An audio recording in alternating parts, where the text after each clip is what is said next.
نبی پاک صلی اللہ علیہ وسلم کی حدیث ہے مسلم میں طبرانی میں، حضور نے فرمایا آؤ میں تمہیں پچھلے زمانے کے ایک ایماندار نوخیز ولی اللہ کی بات سناؤں۔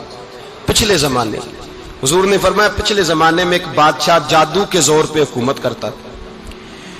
جب وہ ایک جادوگر اس نے رکھا ہوا تھا تو جادوگر اس کو جادو بتاتا، وہ جادو کے زور پر حکومت کرتا۔ جادوگر بوڑھا ہو گیا تو کہنے لگا بادشاہ کوئی نوجوان میرے پاس بھیج دے، اب میں بوڑھا ہو گیا ہوں میرا پتہ کوئی نہیں کب مر جاؤں۔ ایک نوجوان کی ڈیوٹی لگائی، بڑا زیرک سمجھدار، اپنے رعایا میں سے چن کے جو ذہین فطرت مزاج بچہ تھا وہ اس نے لگایا۔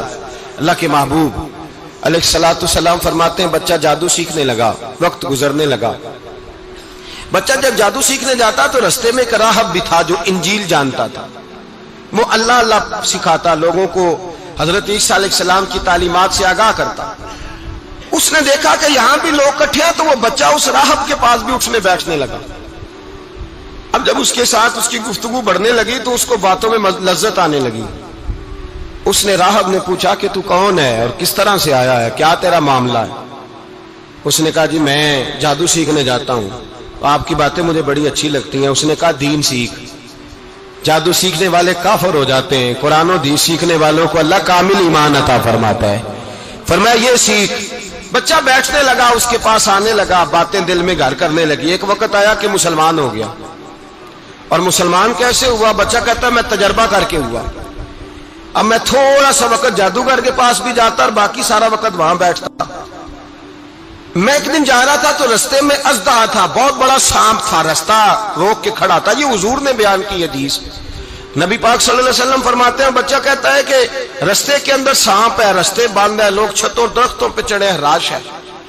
کہتے چھوٹا سا روڑا میں نے اٹھایا تو میں نے کہا اللہ اگر جادوگر سچا ہے تو اسے مار دے۔ چھوٹا سا روڑا میں نے پھینکا، اژدہا کوئی نہ مرا۔ پھر چھوٹا روڑا اٹھایا، میں نے کہا اللہ اگر وہ عالم سچا ہے تو اسے مار دے۔ اب جب میں نے روڑا مارا تو اژدہا مر گیا۔ میرے اندر سے گواہی آئی نہیں دین کی باتیں سچی ہیں، نہیں قرآن کی باتیں اسلام سمجھانے کے لیے عرض کر رہا ہوں، اگرچہ اس دور میں انجیل تھی، اللہ رسول کی باتیں اچھی ہیں۔ کہتے میں مسلمان ہو گیا، اب میں نے راہب کے پاس ہی رہنا شروع کر دیا، جادوگر کے پاس چھوڑ دیا اس بچے نے آنا۔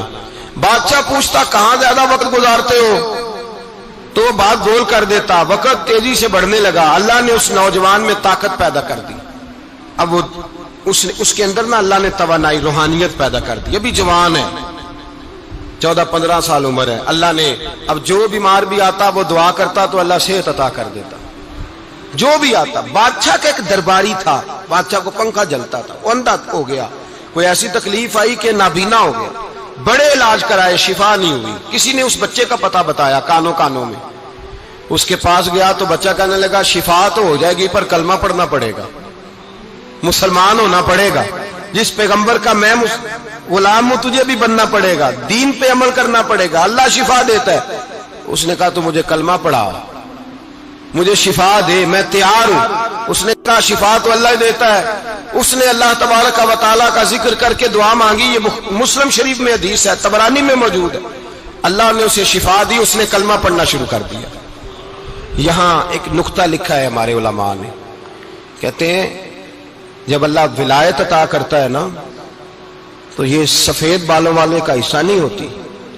اگر جوانی میں کوئی آدمی توبہ کر کے تصوف کے رستے پہ چلتا ہے تو سب سے زیادہ ولایت اللہ اسے عطا فرماتا ہے، سب سے زیادہ ولایت اس کے پاس ہوتی ہے۔ ابھی اس کے بال کالے ہیں، چڑھتی جوانی ہے، دعا کی تو اللہ نے، اور حدیث پاک میں موجود ہے کوڑے آتے تو شفا یاب ہو جاتے، اندھے آتے تو شفا یاب، برس والے آتے تو اللہ سے دے، جوان ہے۔ بادشاہ کے پاس وہ واپس گیا، وہ جو آدمی جس کی آنکھیں ٹھیک ہوئی تھی۔ بادشاہ نے پوچھا کہ کیسے شفا ملی؟ تو کہنے لگا میرے رب نے شفا دی ہے۔ بادشاہ سجدے کراتا تھا، اپنے آپ کو منواتا تھا معاذ اللہ، کہنے لگا میرے علاوہ کون رب ہے؟ اس نے کہا وہی رب ہے جس نے تجھے پیدا کیا ہے، اور وہی رب ہے جس نے مجھے اندھے کو آنکھیں دی ہیں، وہی ہے میرا مالک۔ کہا اچھا تو مجھے نہیں مانتا؟ کہا نہیں میں اپنے رب کو مانتا ہوں۔ بادشاہ نے اسے سزا دی، ستایا، اس نے بچے کا پتہ بتایا، پھر بچے کو بلا کے ستایا تو اس راہب کا پتہ بتایا، راہب بھی قتل ہو گیا، نابینا بھی قتل ہو گیا۔ بادشاہ نے کہا سپاہیوں سے اس بچے کو لے جاؤ اور پہاڑ کی چوٹی پہ جا کے نیچے پھینکو تاکہ مر جائے.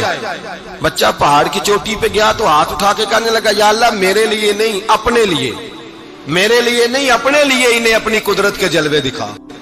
میرے لیے نہیں، اللہ کے بندے اپنی جان بچانے کی دعائیں نہیں مانگتے، اپنے لیے انہیں اپنی قدرت کے جلوے دکھا. یہ دعا مانگی، جتنے لوگ ساتھ آئے تھے وہ سارے زمین پہ گرے اور سب مر گئے، پہاڑ سے گر کے مر گئے. بچہ واپس سیدھا بادشاہ کے پاس کہنے لگا لو بھائی میرے رب نے مجھے بچا لیا ہے. جوان کا ایمان دیکھو، میرے رب نے مجھے، بولو میرے اللہ نے مجھے ایمان کی گواہی دے رہا ہے، میں بچ گیا ہوں، تو جھوٹا ہے، میرا رب سچا ہے. اس نے کہا لے جاؤ اس کو دریا میں، کشتی میں بٹھاؤ، بیچ دریا کے جا کے دھکا دے دو. بیٹھے کشتی میں، دریا کے بیچ گئے، اور جب جا کے وہاں اس کو دھکا دینے لگے تو اس نے کہا اللہ میرے لیے نہیں اپنے لیے انہیں اپنی قدرت کے جلوے دکھا. بس ایک طوفان سا آیا، جتنے سپاہی ساتھ آئے تھے ڈوب کے مر گئے. وہ بچہ اٹھا اور سیدھا پھر بادشاہ کے پاس، اسی کے پاس کہنے لگا لو بھائی میرے رب نے مجھے بچا لیا ہے، تیرے پاس آیا ہوں. وہ کہنے لگا تو کیا مصیبت میرے گلے پڑ گئی ہے، کیسے جان چھوٹے گی؟ تو بچہ کہنے لگا اگر تو مجھے باندھے درخت کے ساتھ اور سارے ملک کو بلائے، لوگوں کو اکٹھا کرے، پھر تو مجھے تیر مارنا، میں تجھے بتاؤں گا کیسے مارنا ہے، میں مر جاؤں گا. اللہ کا بندہ نوجوان ایمان دیکھو، مرنے کے طریقے بتا رہا ہے، میں تجھے بتاؤں گا میں کیسے مروں گا. یہ بات کہی، بادشاہ نے سارا مجمع جمع کیا، ملک سارا باہر آ گیا، درخت کے ساتھ باندھ دیا. کہنے لگا بھائی لوگوں یہ مجھے مارنا چاہتا تھا، مار نہیں سکا، اب میں اسے بتانے لگا ہوں کہ میں کیسے مروں گا. اسے کہو جب تیر مارے تو ساتھ میرے رب کا نام بھی لے، میں اپنے رب کے نام پہ جان دوں گا، ایمان کی پختگی میں اللہ کے نام پر جان دوں گا. اسے کہو رب کے نام پہ مارے، مر جاؤں گا. بادشاہ نے اللہ کہہ کے تیر مارا، پیشانی میں لگا، بچے کی روح پرواز کر گئی. جتنا مجمع کھڑا تھا سارا کلمہ پڑھ کے مسلمان ہو گئے، سارے مسلمان ہو گئے سارے. میرے رسول پاک سید عالم صلی اللہ علیہ وسلم نے نوجوانوں کو بتایا جب تمہارے اندر ایمان کی قوت آئے گی تو اللہ تمہاری مدد کرے.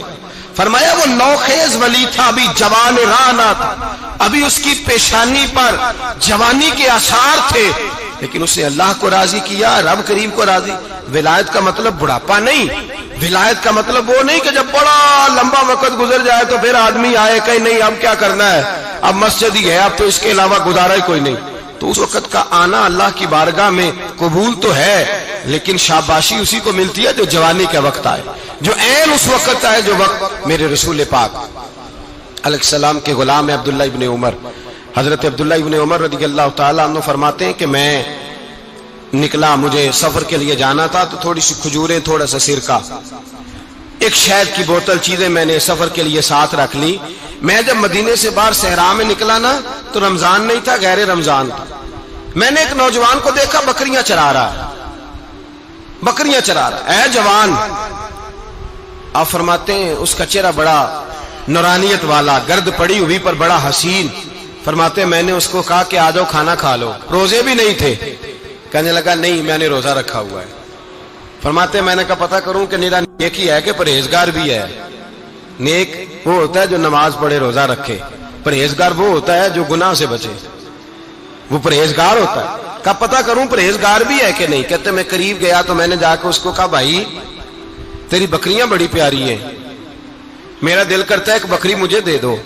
کہتے وہ جوان، غربت بھی، پریشانی بھی، پر دامان توکل کی یہ خوبی ہے کہ اس پر پابند لگے ہوتے ہیں، دھبے نہیں ہوتے. غربت ہے. کہا جناب ایک بکری دے دو. آنے لگا جناب بکریاں میری نہیں، بکریوں کا مالک کوئی اور ہے. کہتے میں نے آزمانے کے لیے کہا کہ بکریوں کے مالک کو کہنا ایک بکری بھیڑیا لے گیا ہے، کہہ دینا بھیڑیا لے گیا ہے.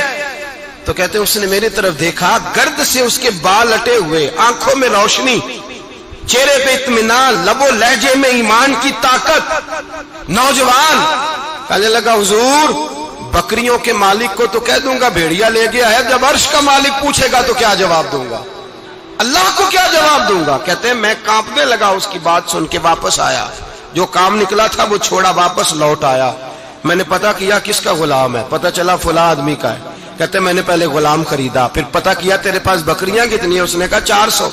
کہتے میں نے مالک سے ساری بکریاں خریدی، پھر غلام کو بلایا، پھر وہ بکریاں تحفے میں دی، تحفے میں۔ کہنے لگا حضور یہ سارا کچھ مجھے کیسے ملا؟ میں نے کہا تیرا ایمان بڑا پختہ تھا تو میرے رب نے تجھے انعام عطا فرمایا۔